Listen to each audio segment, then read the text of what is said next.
మనం మైసూర్ బోండా తయారు చేసుకుందాం ఈరోజు. హెల్తీగా గోధుమ పిండితోటి మనం మైసూర్ బోండా తయారు చేసుకుందాము. ముందుగా మనం పెరుగు తీసుకొని దాన్ని బాగా చిలుక్కోవాలి.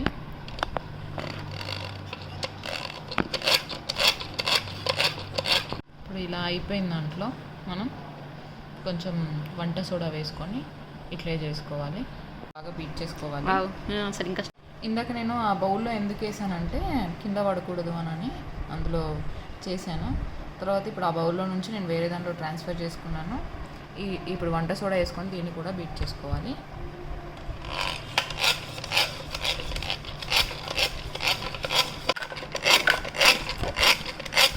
బాగా ఇది వెడల్పుగా ఉంది కదండి పాత్ర, సరిగ్గా కలవాలనే ఉద్దేశంతోనే ఆ చిన్న బౌల్లో నేను ఫస్ట్ పెరుగు బీట్ చేశాను. కానీ మీ అందరికీ కనిపించదు అని మళ్ళీ ఇందులో వేసాను. ఇప్పుడు ఇందులోనే కొంత ఆయిల్ తీసుకొని మనం వేయాలి. ఇందులోనే ఇప్పుడు కొంచెం ఆయిల్ తీసుకొని వేసుకోవాలి. బోండాలు మంచిగా ఉబ్బినట్టు ఫ్లఫీగా రావడానికి ఇదొక టెక్నిక్ అండి.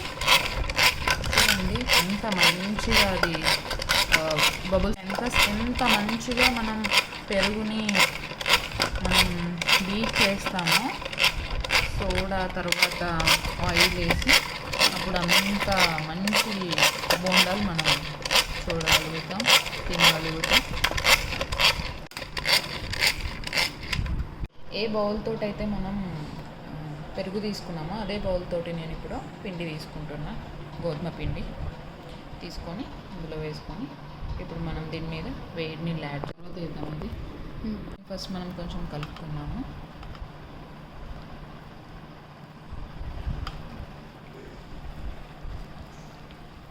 ఇందులో నేను కొంచెం పిండి తక్కువగానే వేసాను, ఇంకొంచెం పిండి యాడ్ చేసుకుంటే. సాల్టే లేదు, ఇందులో ఉప్పు వేసానండి, కాకపోతే మీకు ఆ క్లిప్ మిస్ అయింది. ఇంకో కొంచెం వేస్తున్నాను. ఉప్పును కూడా బాగా కలిసేటట్టు కలుపుకోవాలండి.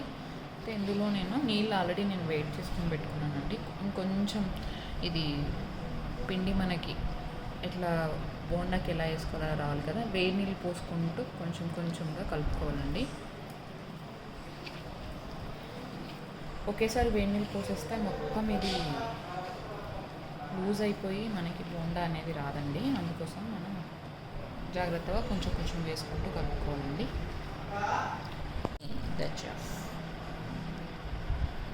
కొంచెం వాటర్ వేసుకొని ఇంకా మంచిగా కలుపుకోవాలండి. పిండిని ఎంత మంచిగా మనం మిక్స్ చేసుకుంటే, మంచిగా కలుపుకుంటే అంత బాగా బోండాలు వస్తాయండి.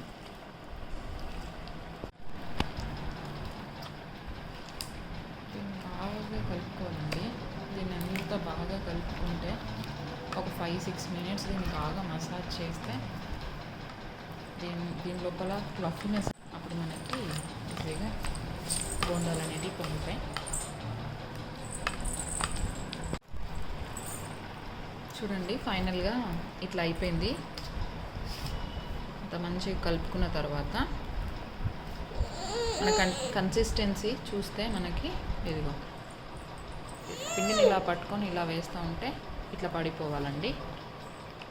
ఇప్పుడు ఇందులో జీలకర్ర, కొంచెం అల్లం, పచ్చిమిర్చి అండ్ కరివేపాకు తరుగు కూడా వేసుకొని బాగా కలుపుకోవాలండి.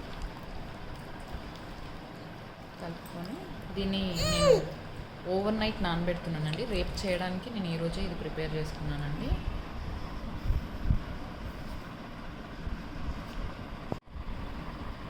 దీన్ని నేను ఫ్రిడ్జ్లో పెట్టుకొని రేపు పొద్దున్నే బోండాలు వేసుకుంటానండి.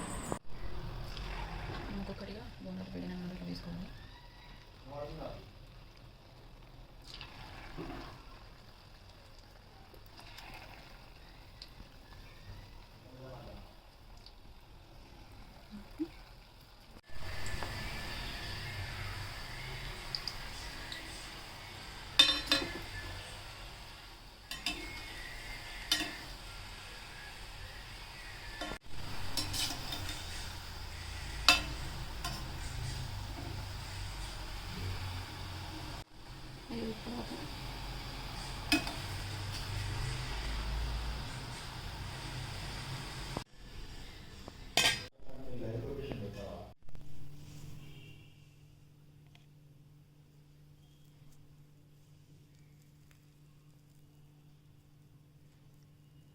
ఇది మనం గోధుమ పిండితో చేసాం కదండి, కొంచెం అంత షేప్ రాదు, బట్ లోపల చూడండి ఎంత మంచిగా స్పంజీ లాగా అయిపోయిందో.